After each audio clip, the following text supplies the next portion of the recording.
So for this class, these are the measurements you need. You need your round bust, round waist, top length, shoulder to nipple, shoulder to under bust, shoulder to waist, and shoulder to your top length. And definitely your nipple to nipple. So first and first, you impute all your vertical measurements. So we have from your shoulder, from shoulder to your armhole, shoulder to nipple, shoulder to under bust, shoulder to waist, and shoulder to your full length.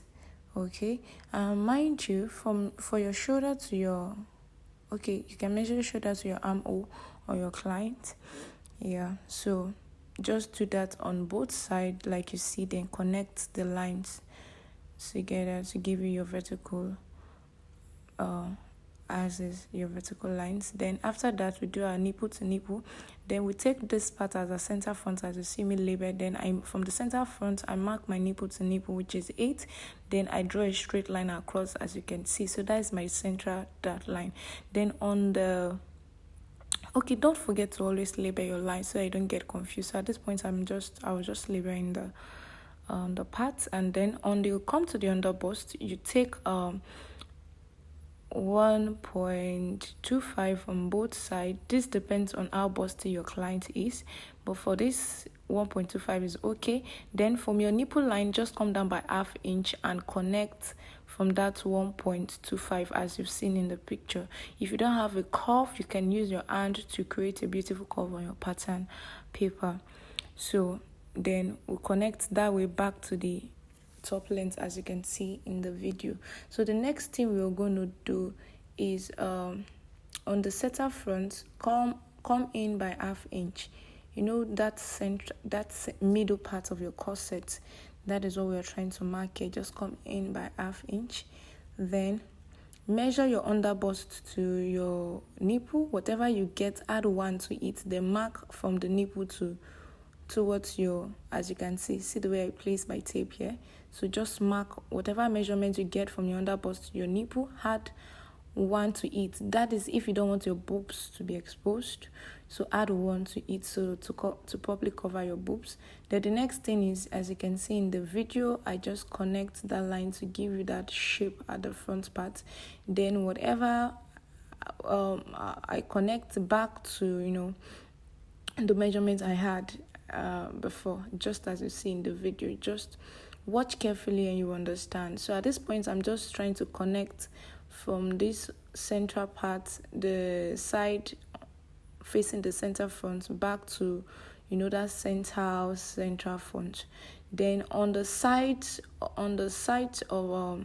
other side, which you see me creating a curve there, just measure whatever you have from that's your under bust, your nipple. You had ½ inch or 1 inch, depending on how busty your client is. Then you connect to the curve as you've seen already. Now at this point, I was trying to get my shoulder, in case you want to add a yoke to your pattern. So mark your shoulder. Definitely don't forget your shoulder slant, and then create your curve. Create your curve. But before you create your curve. Then the next thing is we're going to impute our measurements. That is around bust, round waist, and round upper hip. That is the circumference of where your top is going to stop. That is if you're sewing a corset top. But if it's a gown, you should know how to manipulate that. So now we're going to impute our measurements. Because I'm using inseam method, I'm just going to add 1 inch to it. Now you can see me that I was trying to connect it back. I was trying to connect my cup line back to my armhole. So ensure that your cup line, the curve of your cup line close to the armhole, touches the armhole like you see in the video. Okay, touches the armhole like you see in the video. Now on the dot line, as you can see in the video, I just took 1 inch on both sides, then connect back, as you can see, trying to use my hand to create the curve. Okay, so from the central line, just measure 1 inch and connect back. Now on the nipple line, yes, just come down by 1 inch, as you see me do on the curve. You see this place I'm shading, we're going to cut it out.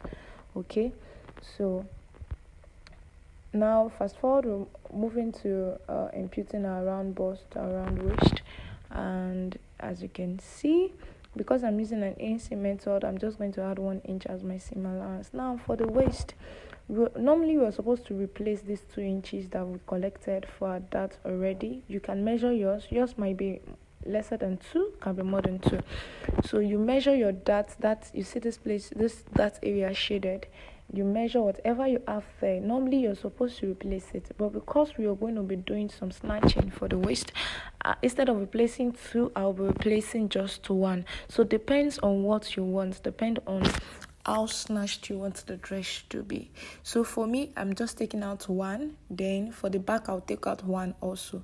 So altogether I'm taking out 4 inch. Don't forget this is a half scale pattern.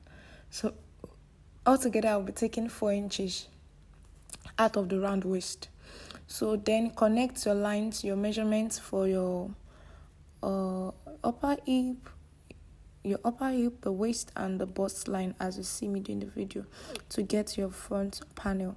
Now we're going to move to the back panel. Because it's a corset, there is no zip because it's a corset and there is no zip, there's no need for zip allowance. So I just mark 4 inches from the center back. Okay, I'm taking that part as the center back. You measure 4 inches, come in by 4 inches, then you're going to take your dart. The 4 inches is your dart line.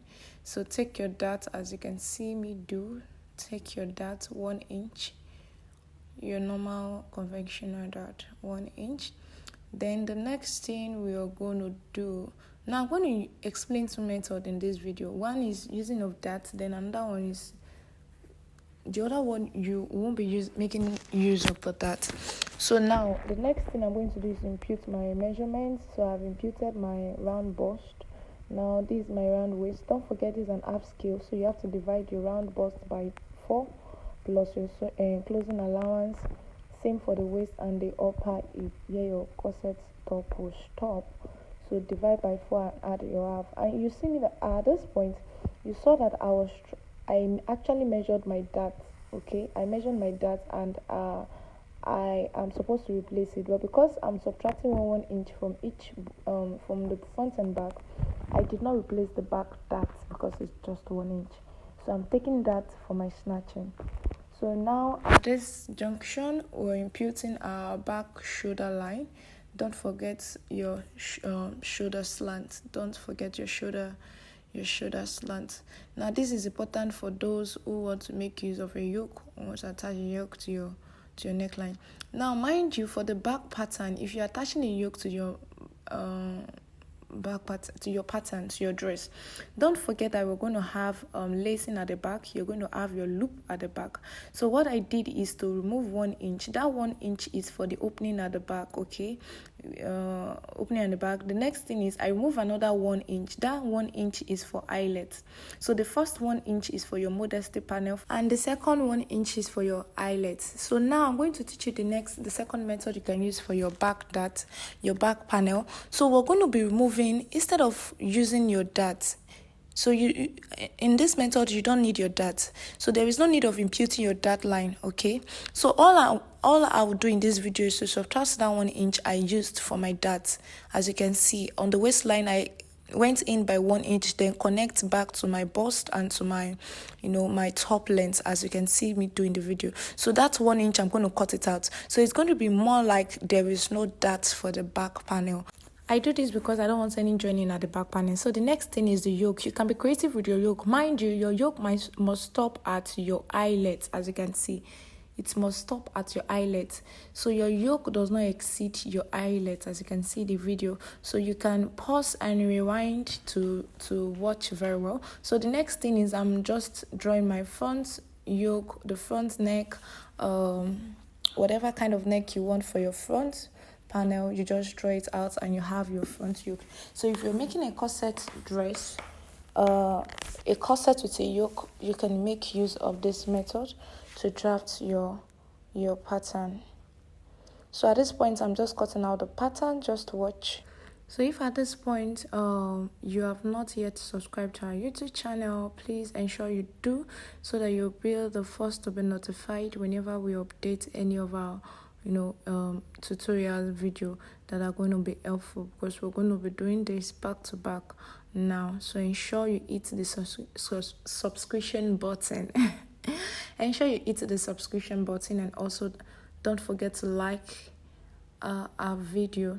Don't forget to like our video. So keep watching to see how to cut out your panel. You can see at this point that side dart on my cup, I closed it. Okay, just close it. Watch the way I did it and just do yours same way. So this is the front panel after you're done cutting. So at this point, I want to show you how to do your 3-piece cup. Now don't forget to label all the sides of your cup. Very, very important. Always label. As you can see me do, label the dart part, label the up, the down, label the center front, the side back, because trust me, when sewing this dress you may actually get confused. It happens a lot. So now if you want to do a 3-piece cup corset, that is what I'm doing. All you need to do is from the top of the cup, come down by the number of inches as you want it, then create a curve as you see me do in the video. You can see the curve already. Then I'm trying to recreate another because I really did not like the way the first one came. So just be creative about your cup, do it as you want. It's your dress, it's your cup, it's your pattern paper. So be creative about it. After making your cuff, then you cut out and you're going to gum sellotape the 2-piece, the upper 2-piece together. Okay, as you see me do in the video, you're going to sellotape it together so it becomes 1 piece, and the other 2-piece that are remaining will be 2-piece. So by the time you add that 2 to that one, becomes 3. So this is how to get that 3 joining on your cup, on your corset cup, for those who are interested in the corset one. But if you are okay with the 2-piece, you don't need to go through the stress. You can use the cup the way it was initially. So don't forget to always label. Don't forget to label. So at this point, I'm just trying to measure the other 2 cup. Tried measuring the dart area, place it together as you see me do. You can always rewind to watch the video clearer. Ensure that they are equal, because sometimes after making those curves, it might end up not being equal. So ensure you do that, and don't forget to properly label. So at this point, I'm cutting my back panel. That is my yoke. So don't forget to be creative with your back yoke. Okay, so still on the back, we're cutting the panel. So you see this eyelet and the modesty panel will serve as a guide to the length of your panel, your modesty panel. Okay, so at this junction we are done, and I'm just trying to rearrange them on the table so you can see the piece and ensure that at the end of your drafting you have all this intact. So I trust that this video is helpful. If it is helpful, don't forget to comment, like and share. Thank you.